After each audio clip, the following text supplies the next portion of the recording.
بسم الله الرحمن الرحيم. الحمد لله رب العالمين والصلاة والسلام على سيدنا ونبينا ومولانا محمد وعلى آله وصحبه أجمعين. Армысыздар қазақ елі, қасиетті жұмадағы ниет тілектеріңіз қабыл болсын. Еліміз аман, жұртымыз тыныш болсын. Бүгінгі ел болып, әлеумет болып оқылған жұма намазымыз, вахам жұма намаздағы дұғаларыңыз қабыл болсын. Ардақты аналарымыздың, келін, апа, жеңге қарындастарымыздың салған шелпектерінің үстіндегі шелпекпенен жасаған қайыр садақаларыңызды Алла қабыл қылсын. Баршаларыңызға Алла ұзақ өмір берсін. Қиыншылықтарыңызға, қайғыларыңызға, уайымдеріңізге, қажеттіктеріңізге Алла өзі жауап берсін. Бастарыңыздағы қиыншылықтардан құтылудың жолын Алла жеңіл қылсын. Қарызы көп қазағымның, Құдай қарыздан құтылуын нәсіп етсін. Басшыларымыз адал, әділ болсын. Ауру, төсек тартып, қиналғандарға Құдайым шипа берсін. Баршаларыңыздың әумин деген дұғаларыңыз қабыл болсын. Жақсылықты күндеріңіз көп болсын, ағайын. Қасиетті жұма күні бір сәт бар. Ол сәт дұғалар қабыл болатын сәт, күнәлардың кешірілетін сәті.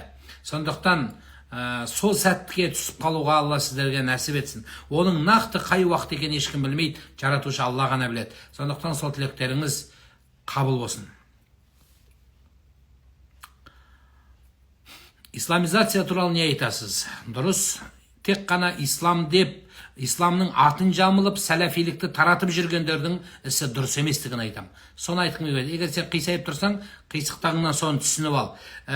Мен ғана дұрыспын, сәләфилердікі дұрыс, қалғандардың бәрі адасқан, қазақтың салты адасқан, ата-бабаң адасқан, абай деген адасқан, шәкәрім деген шатасқан деген қисықтарға айтқаным. Сол қисық болсаң, сен сол түзетілуің айтылған саған сөз. Соны солай деп түсін. Миың жетсе, санаң жетсе, жетпесең Аллаң түзетсін өзі. Біздікі ғана дұрыс, сәләфи біздікі ғана дұрыс, біз ғана исламдамыз, қазақтың бәрі адасқан дегендерге айтылған сәлем сол.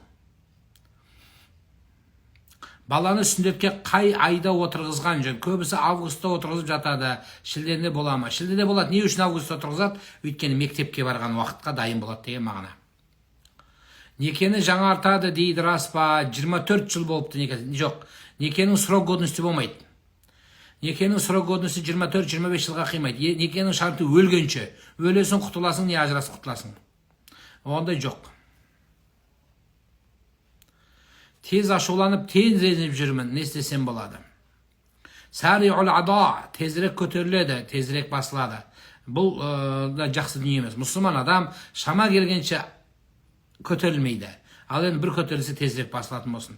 Ал енді қайта ашулана беретін болсаң, өмірдің мән мағынасын бір жіті зерттеп шығыңыз. Жолдас балам әйеліне 3 рет талақ айтыпты. Содан мешітке барсам, молда ештеңе етпейді депті.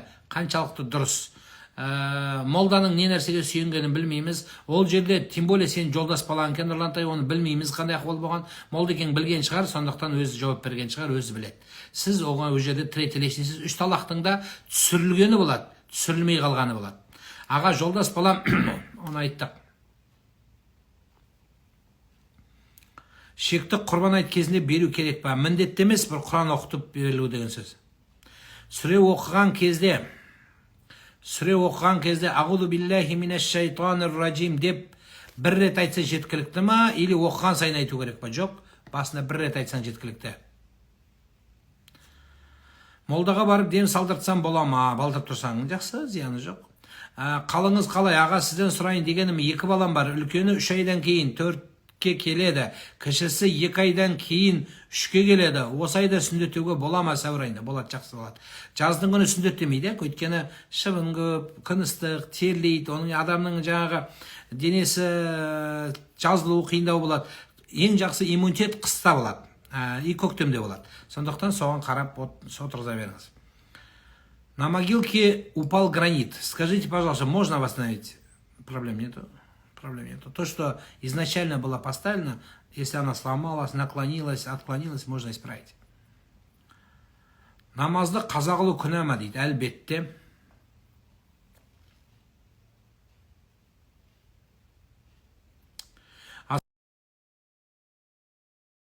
Алейкум, сіздің айтқан қара зере майын дейді, ішіп жатырмын, әсер жақсы, тамаша, Алла шипа берсін. Шипаны Алла беруші екенін ұмытпаңыз. Келіншегім мені келіншегім мені тыңдамайды. Үйден 6 балаңды алып кетіп қалды. Басқа дінге алыстау ма деймін. Жақында намаз бастаған. Или бұған не айтасыз дейді Алтынбек. Елдосжан, мәселе намазда емес бұл жерде, мәселе сенде. Сен барып кешірім сұрап алып келе. 6 бала не деген тағдыр ол? Құдайым, алтынайым балам, бауырым, інім, әйелдің ашуы келеді, әйелден кінә болған шығар, болмаған шығар. Сен кінәлі болмасаң да, менікі кінәлі емес десең де, барып алып кел жан. Әйелдің ашуы тез келеді, эмоция көп берген. Әйелді түсінуге тырыс. Ол сөйлей береді, анау дейді, мынау дейді. Иә, сенікі дұрыс деп 6 баланы жаным өсір алтыным. Алла, оларға сен керексің. Сенен басқа жер бетінде ешқандай еркек сенің балаң әке болмайды да, бола алмайды да.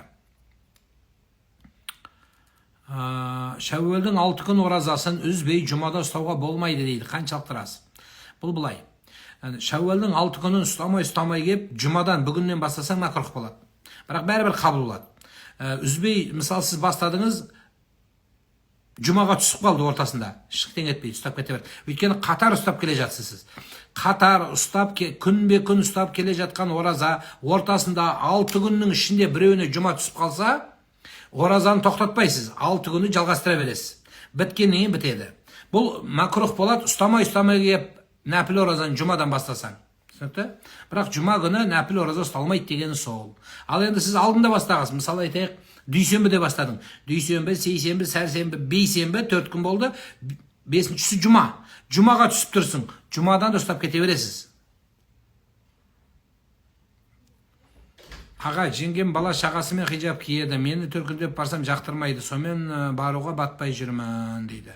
Жақтырмаса жақтырмайды. Бар, сөйлес, құрғыл бар ма? Барған кезде пустой барат шығарсың. Пустой бар ма? Бір нәрсе алып бар, сыйлық алып бар, жақсы сөйлес. Сосын жеңгеңе бармайсың ғой. Бауырыңа барасың. Одан кейін барған кезде балаларыңа жәрдем берсін де. Болды. Одан кейін баратын кезде рұқсат сұрап бар, иә? Содан кейін бір мәселе, егер однокомнатный, двухкомнатный қалада тұратын болса, балаларыңыз бәрі шуатып алып барып, өздері қысылып отқан бөлмеге әлбетте сәл қысылады. Сол үшін рұқсат сұрап барған дұрысырақ болады. Түсіме Ердәуіт бабам кіріп жатыр, түсіме қоймайды, енді не істеп барып зираттап қайтайын ба дейді. Сол Ердәуіт бабамыздың ұлы өміріндегі жақсылығы, білесіз бе ол кісінің қандай үлкен жақсылық жасағанын? Ағайын мен ағайынды қосқан. Демек, сіздің түсіңізге кіріп жатқаны бір бауыр жақындарыңызбен еншіңіз бар.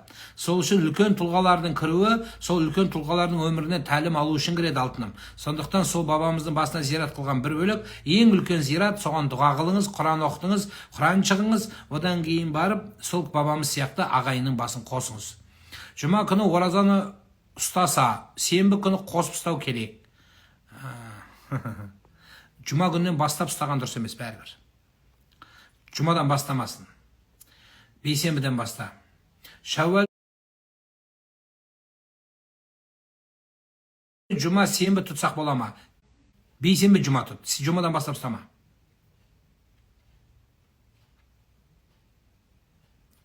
Бүгін аузыны бекінген өкініп қалдым ау дейді. Жоқ. Әбілханова.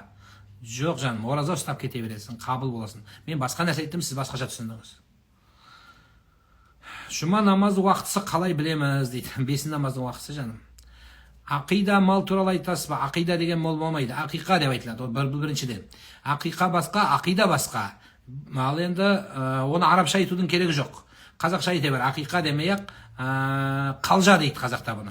Сол қалжалайды қызды, келінді. Содан түскен мойнын келін жейді да, қалғанды кальций көп болған үшін қалғандарын таратып береді. Бұл соны мал дейді, ақиқа мал дейді немесе қалжа дейміз. Фотоға түссек бола ма, сыртта едік дейді. Есіктің ар жағында кір. Шәуәл айында 6 күн қатарынан ораза ұстау керек пе, әлде бөліп ұстау? Бөлмей ұстаған жақсы. Үлкен су, енді терең ішінде балық, үлкен жылан бар түсімде. Нәсіп болады, өмір болады, нәсібің болады.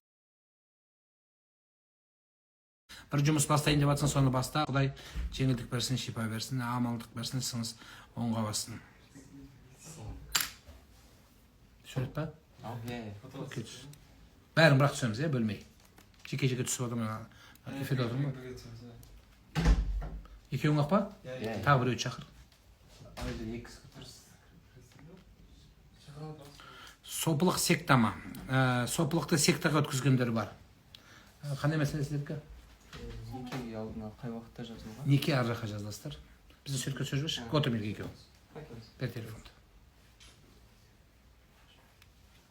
Некеге жазыласыздар ар жақта, солар жазылып тұр. Сізге жазуға осы. Жоқ, мен жазыла бересіз соны қап. Сондай.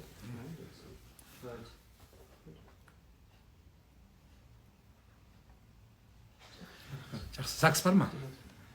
Жоқ, біз июньда 20-сына қарай бір жұма 10 күн аралығында, 10 күн алдын жазыласыз деді. Жоқ, сізде бірінші сұрақ деймін. ЗАГС бар ма? Жоқ, әзірге жоқ. ЗАГС болса қимаймыз. Жоқ, білемін, июньда болады. Аха, содан кейін келеді. Обязательно, Иә, онда жақсы. Иә, болды. Жазылуға қажет дейсіз? Ана кіресті, молда деп отыр, соған жаздырып қойға. Қай күні, сағат қай уақыт деген. 10 күн алдын келіп жазыласыз деген жаңа кісі. Қазір жазбаймыз дейін. Да, онда 10 күн келді. Сөз болды, жақсы онда. Болды, жақсы. Сізге жазылуға болады, Жоқ, қиып бере береміз ғой, мен олай басқа қалай. Келе қайырымыз, аға, келе береміз. Менің күйеуім кейде ұйықтап қалып ыңғайсыз дауыспен айғайлап шығады, ол неге? Дем салып қой күйеуіңе. Перзент күтіп жүрмін, жұбайым ол перзент болса есімін Мұхаммед деп қоям деп ниет етіп еді. Осылай тікелей қоя беруге бола ма, әлде қосымша жалғап қою керек па? Аман есен босаныңыз, содан кейін қоя бересіздер. Имамдар неге бір-бірлеріңізбен сөзге келіп қала бересіздер? Келмейміз ешқашан сөзге. Сіздер солай түсінбейсіздер. Моллалар сөзге келмейді. Бірақ бізде болады, бір молла біреу былай айтады, біреу айтады. Неге? Өйткені ұстаздары бөлек, шариғат барлығына біреу ақ, бірақ жеткізуға мәселесі болады. Имамдардың ұстанымы болады. Мысалы, жаңа креветка жеу сияқты ғой. Біреулерінде болады, біреуінде болады. Бұл діннің қалай десем болады, бұл терістігін көрсетпейді, бұл еркіндікті көрсетеді. Мына пікір ұстасаң да болады, мынаны ұстасаң да болады деген мағына. Бұл мазхабтың да көптігі осылай деп түсіндіріледі. Мысалы, бір жерде табақ алып бата береді, бір облыста, бір табақты бір жерде табақ алмай бата береді. Қайсысы дұрыс?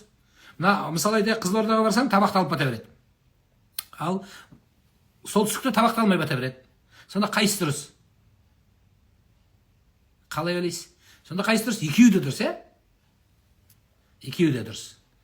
Аға, күдікті ой тек шайтан ба, одан құтылу үшін не істеймін? Негізі жоқ нәрсе, бірақ үнемі күдіктенем, Алладан дұға жасаудамын, осы ойда арылғым келеді деп не істеу керек дейді. Күдіктен сақтаныңыздар, күмәннен сақтаныңыздар, өйткені оның көбін шайтан салады деген Құранда аят бар, Хашр сүресінде. Сондықтан Худжрат сүресінде де келеді. Сондықтан күмәннің әр түрлісі бар. Күмән мен күдік адамға жақсылық алып келмейді. Бұл ақылындай моментте «Ағуду биллахи минаш шайтанир раджим» деу керек. Тура дәретке қатысты мәселе солай болады. Сопылық секта туралы бастап едіңіз, сөзіңізді бөліп жіберді, жалғастырсаңыз дейді. Күте тұрыңыз қазір. Бұл жерде мәселе былай. Сопылық өз секта емес, бірақ сопылықты алып жүргендер қазіргі көпшілігі, баршасы демейін, көпшілігі секта. Өзінің аяғын жуып суын ішкізіп, өзінің Құдайдың жақыны қылып, пайғамбардың туысқаны қылып жүргендер аман болсын, бірақ адасушылық. Кириллицамен Құранды оқыдым, хатым жасасам бола ма дейді. Жаттаңыз. Содан кейін барып, мешіттегі ұстаздығына барып, қайталасаңыз, үйретіп алсаңыз жақсы болады. 4 қызым бар дейді. Тәрбие туралы айтыңызшы, жаным. Өзіңді тәрбиеле. Сіз анасы екенсіз, анасы болып тәрбиеле. Саған қарап қызың өседі. Саған қарап өмірлер қалыптасады. Сенің жақсы атыңды естіп өседі. Сенің жақсы гүліңді, нұрыңды алып өседі сол қыздарың.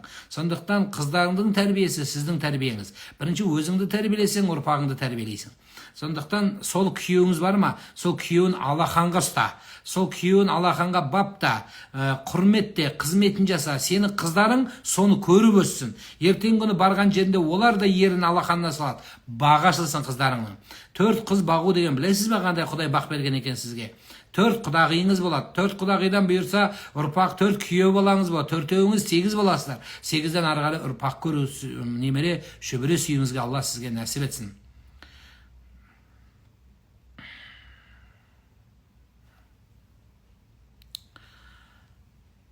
Пабг ойынға жаман кіріп кеттім дейді. Дәлше ойнай берсем не болады дейді. Тесіп шығасың. Ар жағын.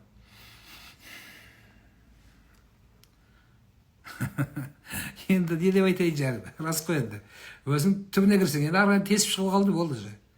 не қылады енді ар жағында. Тастау керек, арам ол күнә, уақыт кетіп жатыр жан. Қатты ренжіскен адамды ренішін ұмыта алмай жүр, не істеуге болады?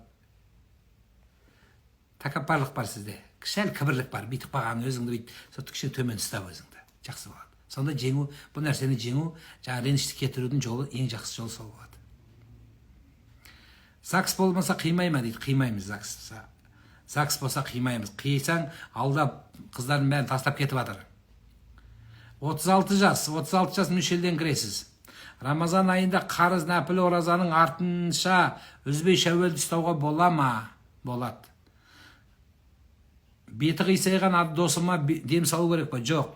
Беті қисайған досыңды невропатологқа апарасың. Мына жерден былай қарай үстіне төмен қарай тройничный нерв деген бар мына жерге. Сол тройничный нервіне суық деген сен досыңның. Оны ауыз қисайып қалса, оны бар, оны алады да лейкопластырмен былай жасады да саду сударящий уколдар салады. Содан кейін ине салады, алтын ине күмісінің орнына келеді жағы. Солай. Суық тиіп қалған мына жерге нервке.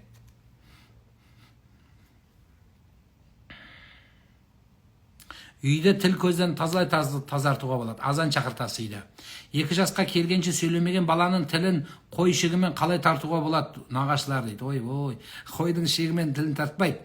Жаңа қылқындырады деген ырым бар. Бұл ырым. Бүйтіп қылқындырған кезде бала қылқынып өлтіріп қоймаңдар, бірақ Құдай ұрып, баланы өлтіріп сотталып кетіп жүрмеңдер бәрін, тып-тыныш бала. Бұны вообще қылқындырудың керегі жоқ, бірақ бұрын қылқындырған. Мен салыпты айтып берейін, қара сал. Бүйтіп қылқынған кезде бала қылқындырмайды, әшейін басқан кезде бала бүйтіп деп шыңғырып дауыс шығып сөйлеп кетеді. Бұл сондай бір ырым болған.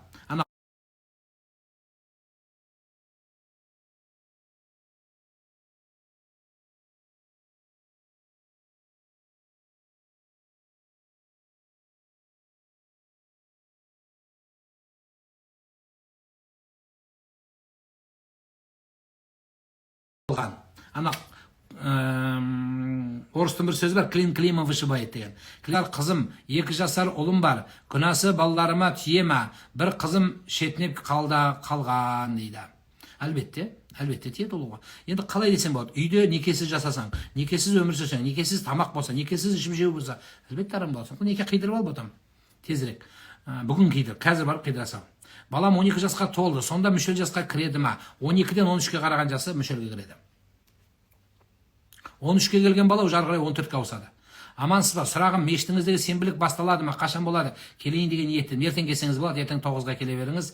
Барлық жердегі мешіттерге барып, қазір мына президентіміз таза Қазақстан деген ұран жасап жатыр, су баспаған өңірлер. Шын мәнінде тазалыққа біз мән беруіміз керек. Мұсылман адам тазалықтың жолын қуалайды. Сондықтан айтпақ болғаным, тазалыққа мән беріңіз. Қол бостар, сенбі, жексенбіге қарамай, қолыңыз қай күні бос, қолыңызға бір кішкене тряпка алып, таза порошок ферри алып, қоғамдық орындар, соның біреуі мешіт барып тазалап жуып беріңіз. Және міндет қылмаңыз.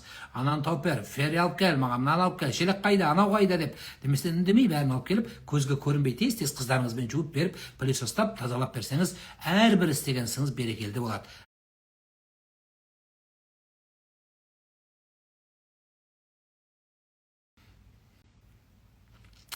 Маған батаңызды беріп қойыңызшы, жақсы қайырлы жігіт бұйырсын деп. Ой де, айжан, иншалла бұйырады. Сен өзің жақсы болсаң, жақсы қыз бұйырады, жігіт бұйырады саған. Сен жақсы бол жан бірінші.